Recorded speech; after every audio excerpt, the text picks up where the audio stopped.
Boa tarde a todos que nos assistem, que nos escutam.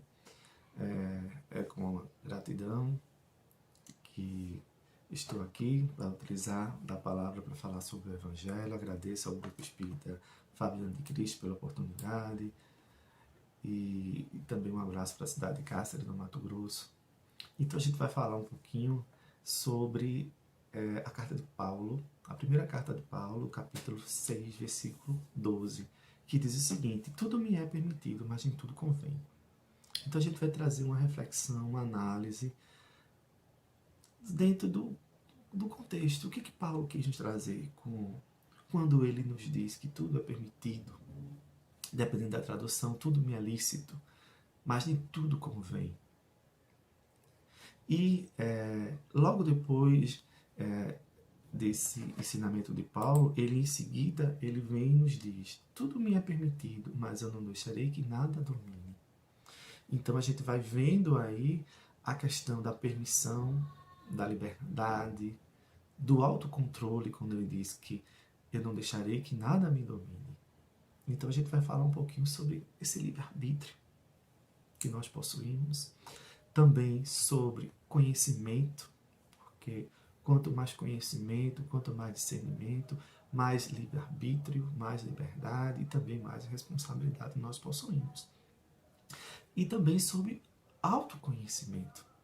Quando ele diz que eu não deixarei que nada me domine, logo ele está falando de a gente se conhecer. Porque eu só não vou deixar que nada me domine se eu conhecer o que desejo, o que quero, o que preciso, o que é bom para mim. E não deixar que questões externas, desejos materiais, desejos físicos, necessidades sexuais, inclusive, possam dominar aquilo que acredito, que sei que é correto. E falando sobre questões sexuais, a gente vê que nessa carta de Paulo, essa primeira carta de Paulo aos Coríntios, ela, dentro do seu capítulo 6, a partir desse versículo 12 até o versículo 20, começa no 12 até o 20, ele vem falar sobre questões sexuais. Ele vem falar sobre questões da imoralidade sexual vivida na época daquela cidade de Corinto. A cidade de Corinto é uma cidade bastante grande, desenvolvida economicamente, tinha porto, era próximo de Atenas. Então, e era uma cidade pagã, né? Cidade pagã. E o cristianismo, ele começou a crescer, a ter adeptos ali. E o que acontecia? Aqueles novos cristãos estariam com comportamentos idênticos anteriormente, antes de ser cristãos, aos pagãos. E isso incomodava bastante Paulo. Então a gente vê, né, nessa carta, nessa parte dessa carta, ele ser bem enfático em relação a essa questão sexual. Então, na sequência dessa carta de Paulo, ainda dentro do capítulo 6, agora no versículo 18, a gente vê Paulo trazer outro ensinamento. Ele diz assim: não fujam da imoralidade sexual. Fujam da imoralidade sexual. Todos os outros pecados que alguém comete fora do corpo, os comete. Mas quem peca sexualmente, peca contra o seu próprio corpo. E aí, em outros textos, até o item 20, né, ao versículo 20 desse sexto capítulo da primeira carta aos Coríntios, a gente vê Paulo falando sobre a questão sexual. Então a gente vê que dentro desse contexto, quando ele fala que tudo me é permitido, mas tudo convém, ele está falando eminentemente em relação à questão daquele momento em que aquela sociedade, que aqueles novos cristãos viviam. Mas a gente pode pegar esse ensino e trazer para dentro de outros ensinos que o próprio Paulo trouxe. Ensinos que o Cristo nos trouxe em relação à permissão, em relação ao livre-arbítrio, à nossa liberdade, a liberdade que possuímos. E falando sobre livre-arbítrio, né, o que seria livre-arbítrio? Né? Então, se a gente for lá no dicionário Almas, da língua portuguesa, ele diz o seguinte: livre-arbítrio é possibilidade de decidir, escolher em função da própria vontade, isenta de qualquer condicionamento, motivo ou causa determinante. Então, é a nossa possibilidade de decidir, de escolha, de vontade. Então, quando, como nos diz André Luiz no livro Libertação, o ser humano começou a desenvolver e se tornou ser espiritual, há cerca de 40 mil anos atrás. Então, ele começou a desenvolver a sua racionalidade, a sua inteligência, logo adquiriu livre-arbítrio. Liberdade de escolhas. E essa liberdade de escolhas que ele vai adquirindo, essa liberdade ela vai ampliando de acordo com o seu conhecimento. Quanto mais conhecimento, quanto mais inteligência, quanto mais discernimento, mais ele vai ter liberdade para escolher. Mas também ele vai ter responsabilidade diante das escolhas, diante de suas escolhas. Então a gente vê Paulo também, em um outro momento, na carta a Gálatas, capítulo 6, versículo 7, onde ele diz que a semeadura é livre, mas a colheita ela é obrigatória. E a gente vê nesse ensino falando, olha, é livre. É livre. Então, dentro da nossa capacidade de discernir, a gente tem a liberdade nossa de poder decidir o que a gente quer, o que a gente precisa, o que a gente necessita. Mas as nossas ações vão gerar consequências e a gente precisa ter cuidado com as consequências. Por quê? Porque a gente vai prejudicar nós mesmos. Porque toda vez que a gente age de acordo com as leis divinas, logo nós sentiremos paz e harmonia íntima. Mas quando a gente age fora das leis divinas, aquelas leis que tem lá no livro dos Espíritos, aquelas 10 leis que Kardec nos trouxe, que os Espíritos tanto discorreram sobre ela. Então, quando a gente vai contra essas leis, que estão em nossa própria consciência, logo vai gerar culpa, remorso, e a gente vai ter que reparar, vai ter que respirar e vai passar por dificuldades. Por quê? Porque a nossa própria consciência pede para que a gente tenha que restabelecer aquilo que a gente fez de errado. Então, por isso que a gente vê Paulo dizer, olha, tudo me é permitido, mas nem tudo convém. Por que não tudo convém? Porque aquilo que para mim pode ser muito bom, pode ser excelente, pode não ser para o outro. E a gente tem que ter cuidado, porque o Cristo nos disse assim, ó, ele falou que aquilo eu só posso querer para o outro aquilo que gostaria que ele fizesse para comigo. Eu não posso querer para o outro aquilo que eu não queria que fizesse comigo. Então a gente tem que ter muito cuidado dentro das nossas possibilidades. Temos que refletir se a gente está prejudicando o outro. Porque o outro é a extensão de nós mesmos. Quando a gente prejudica o outro, logo a gente está prejudicando a nós mesmos. Porque a gente está agindo contra Deus, contra as próprias leis divinas, que regem todo o universo. E continuando sobre esse livre-arbítrio, sobre essa capacidade, sobre essa vontade. Então, quanto mais inteligente eu sou, mais liberdade Deus vai nos dar através de suas leis. Mas também mais responsabilidade eu terei para com o conhecimento que eu adquiro, com o discernimento que eu possuo. Então, assim, a liberdade de agir está condicionada à questão da vontade. Então, a decisão vai ser nossa. E quanto mais eu conhecimento tenho para resguardar essa decisão, mais responsabilidade eu vou ter para com as consequências que virão, que advirão com ela. Então, segundo a doutrina espírita, lá em Obras Póstumas, capítulo 3, Criação, item 16, a gente tem que o livre-arbítrio é a liberdade de fazer ou não fazer, de seguir tal ou tal caminho para o seu adiantamento, que é um dos atributos essenciais do espírito. Liberdade é um dos atributos essenciais do espírito, fazer ou não fazer. A gente sabe que a vontade de Deus ela é soberana. Deus rege o mundo, Deus rege o universo através de suas leis, belas, sábias, amorosas, justas. Então, a vontade dele é soberana. A nossa vontade é limitada. Por mais livre-arbítrio que nós possuímos, por mais conhecimento que nós determos, mais nós temos o livre-arbítrio limitado. Porque o livre-arbítrio supremo é de Deus.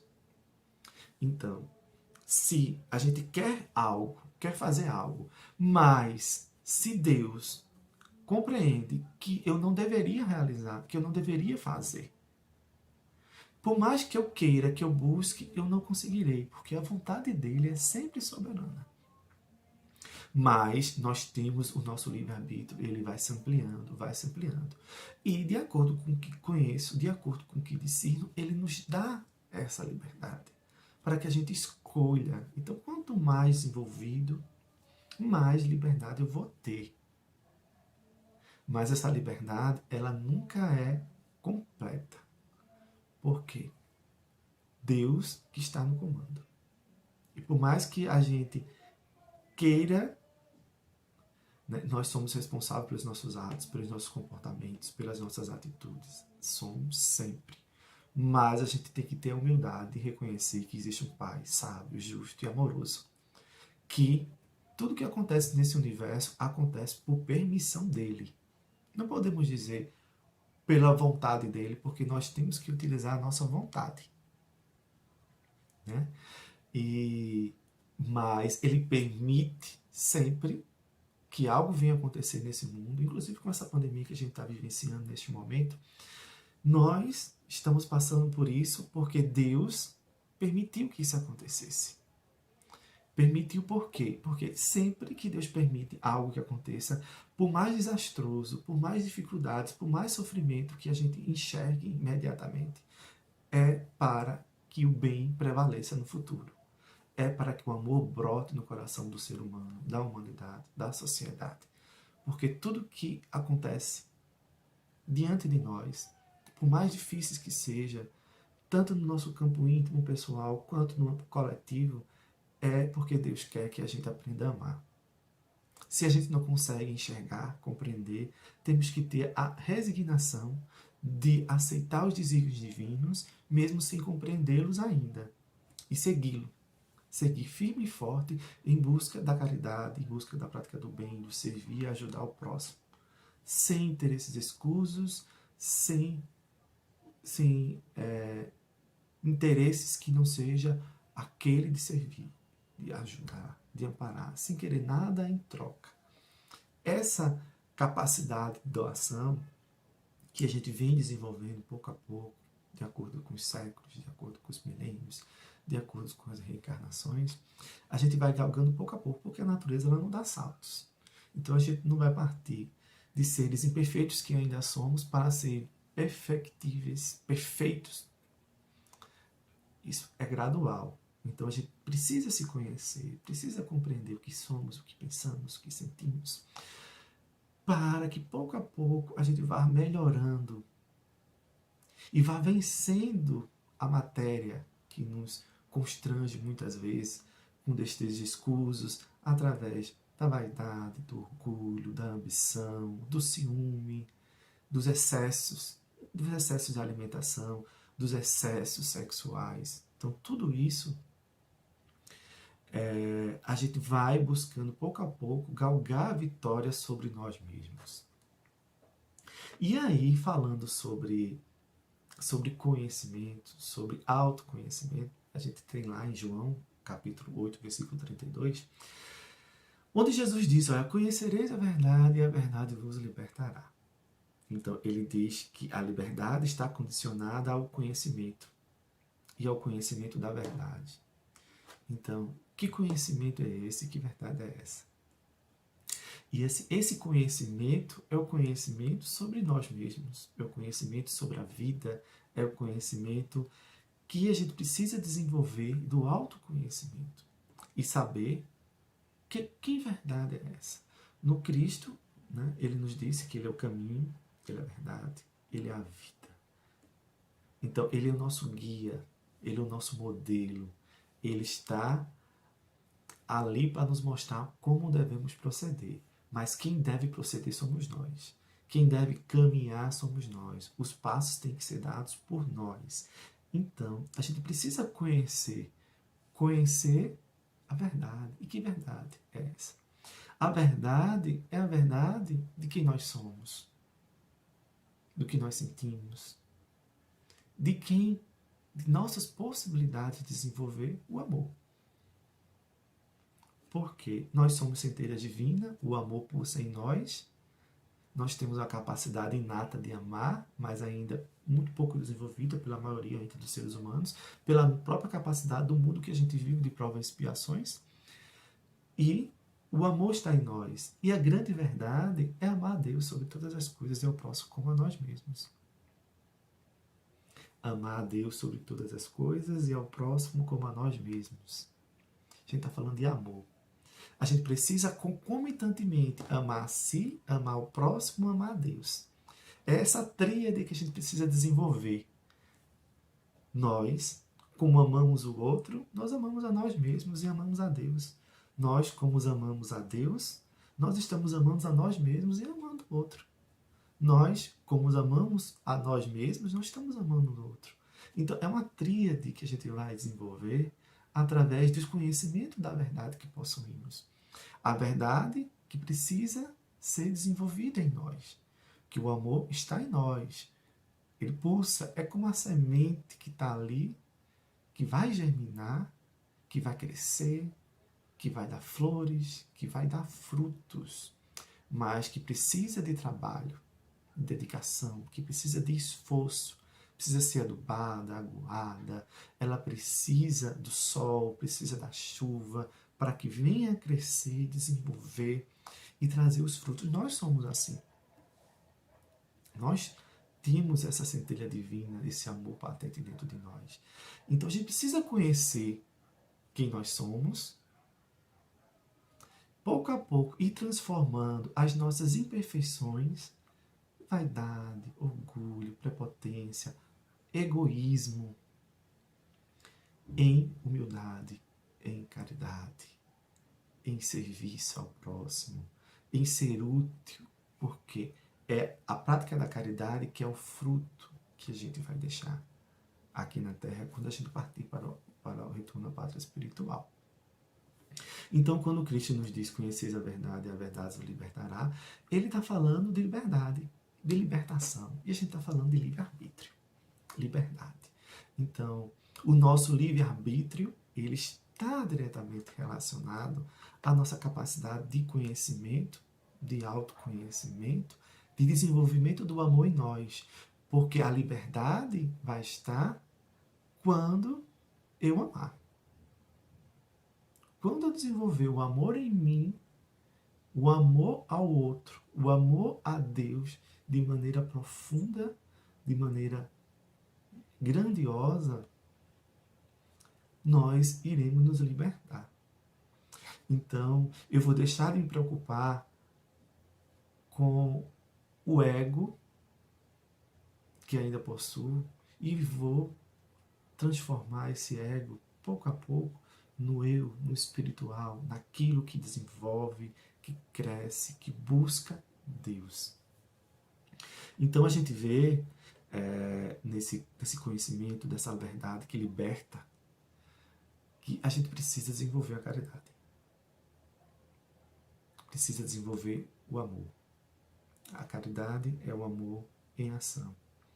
Realmente, quem tem liberdade é aquele que ama. Porque o amor é doação. O amor é entrega.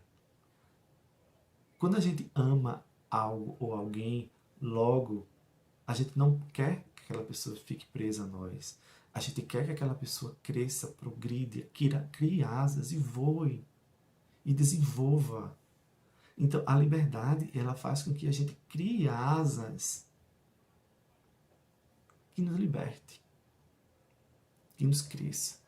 Assim, a gente deseja para aqueles seres que a gente ama. Então, não é prender, é libertar. Então, a gente precisa se conhecer. Aí vim falando sobre, vamos falar um pouquinho sobre autoconhecimento. O que seria um autoconhecimento? Como podemos desenvolver o autoconhecimento em nós? Porque Paulo, ele diz assim, tudo me é permitido, mas eu não deixarei que nada me domine. Se eu não vou deixar que nada me domine, é porque eu já estou conhecendo a mim mesmo. Eu já entendo que eu preciso me melhorar. Eu já entendo que eu tenho minhas imperfeições, minhas dificuldades, meus problemas íntimos, que precisa ser pouco a pouco melhorado, transformado, distribuído em amor, em paz, em harmonia, em alegria, em felicidade. Então, falar sobre autoconhecimento, e Joana de Ângeles, ela fala muito sobre o autoconhecimento. Então, é preciso que a gente estude e estude-se.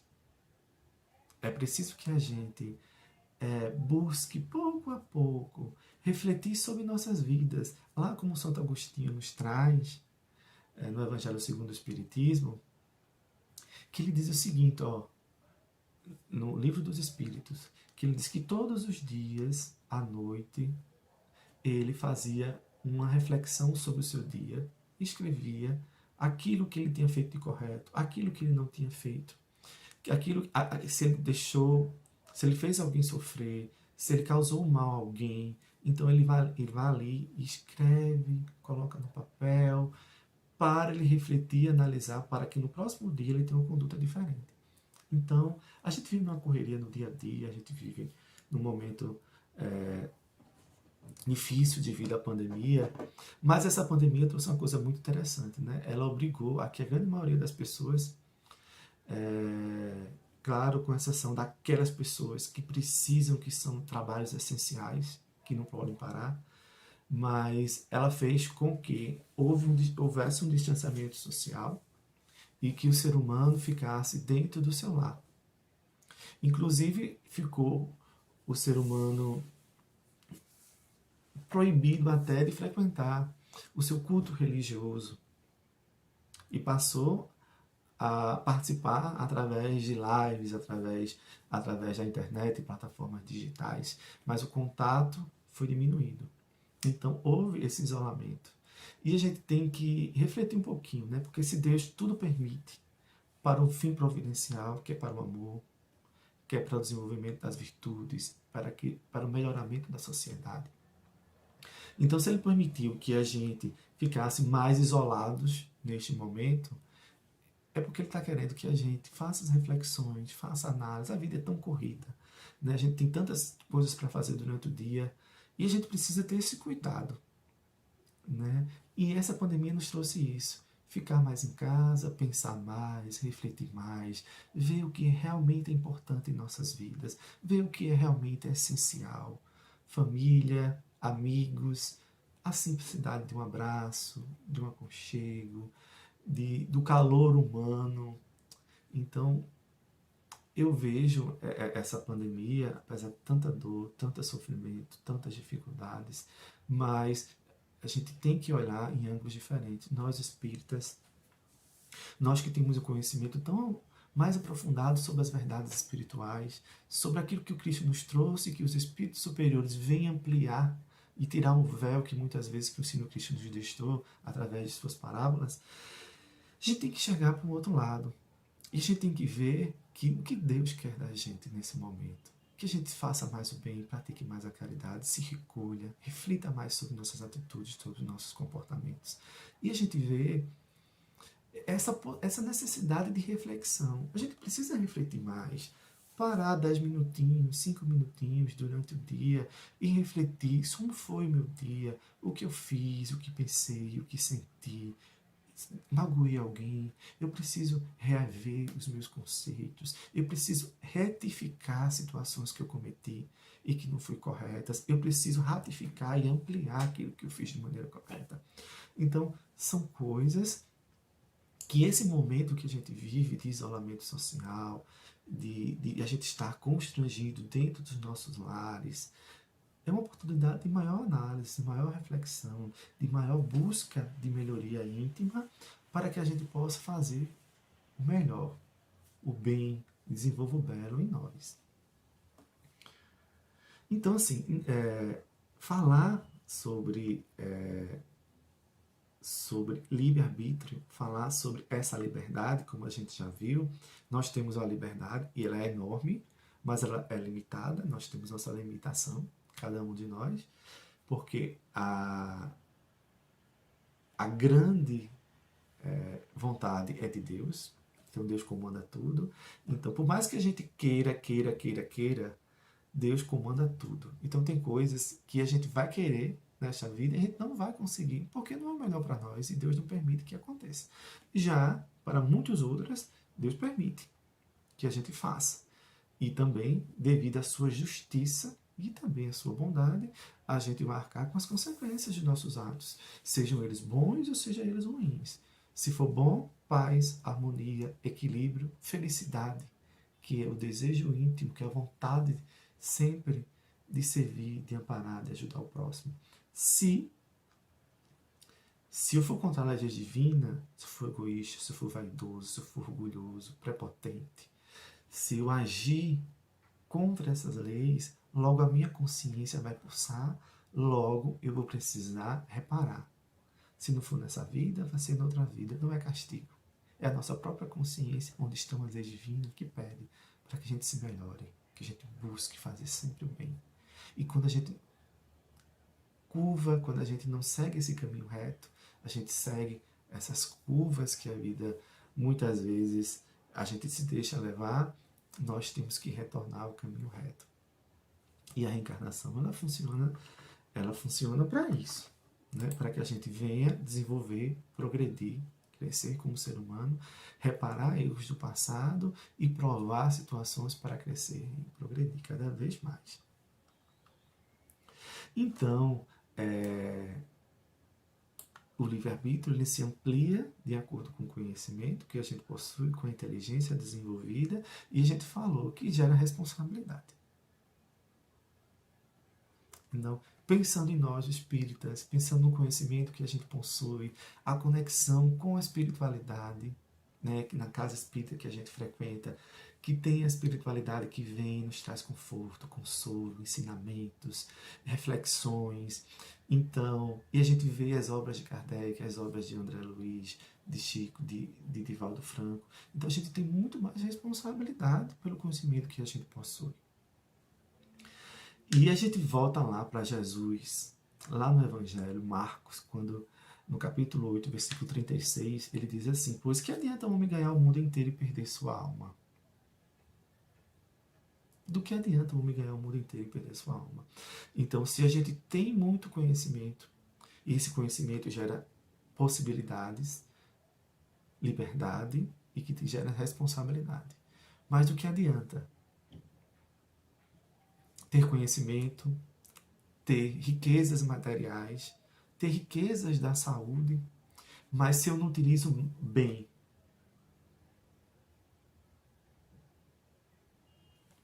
utilizar bem é ser útil ao mundo, ao planeta, à vida, ser útil ao próximo. Isso é utilizar o bem. Então, quando ele diz, olha, não adianta você ganhar o mundo inteiro, então não adianta a gente ter só conhecimento, só conhecimento, só conhecimento. E o conhecimento, ele pode fazer com que você ganhe o mundo, se torne famoso, se torne rico, se torne uma pessoa reconhecida por sua inteligência, uma pessoa que tenha, como podemos dizer, que tenha a questão do mando, de mandar, a questão de ser aquele ser que comanda, que traz muitas vezes soberba, vaidade, orgulho, porque ali você vai ter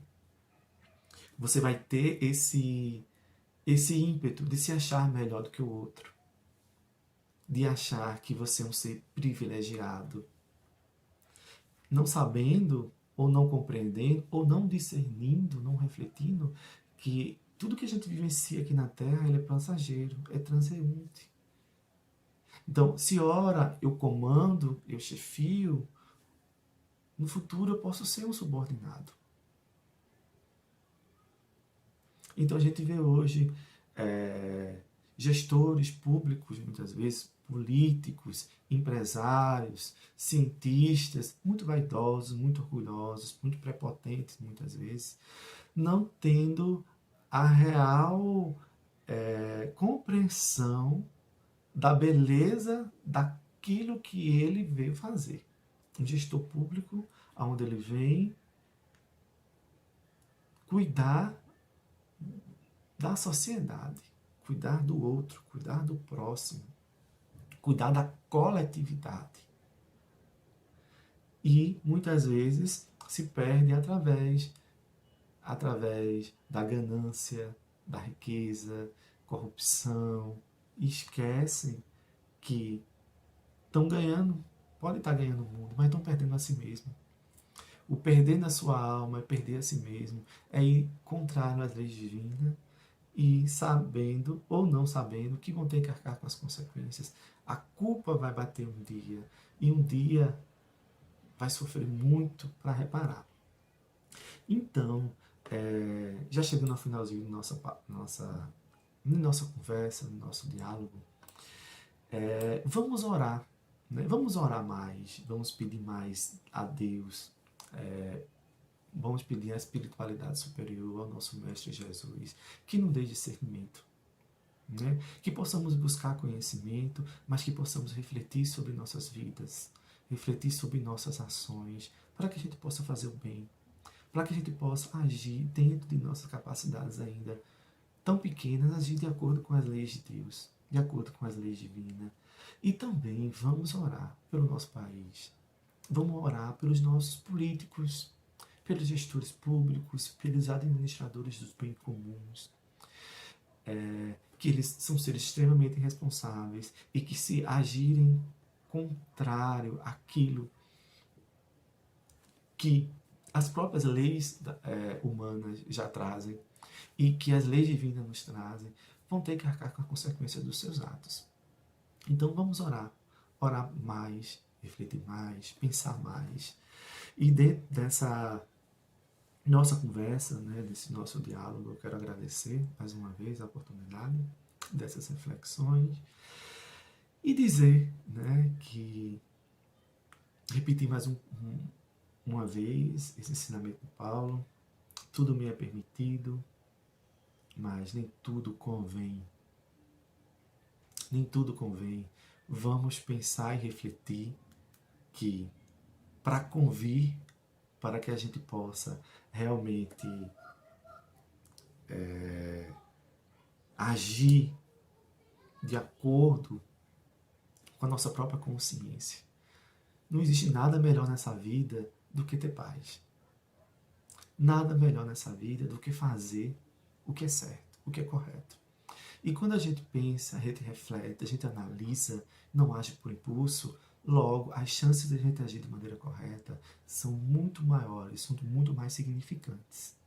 Então, para que a gente possa fazer aquilo que convém, e aquilo que convém a nossa própria consciência, aquilo que convém ao outro, aquilo que convém à coletividade, aquilo que convém às leis divinas que estão em nós. Então, muito agradecido a todos e fique com Deus. Assim seja. Graças a Deus.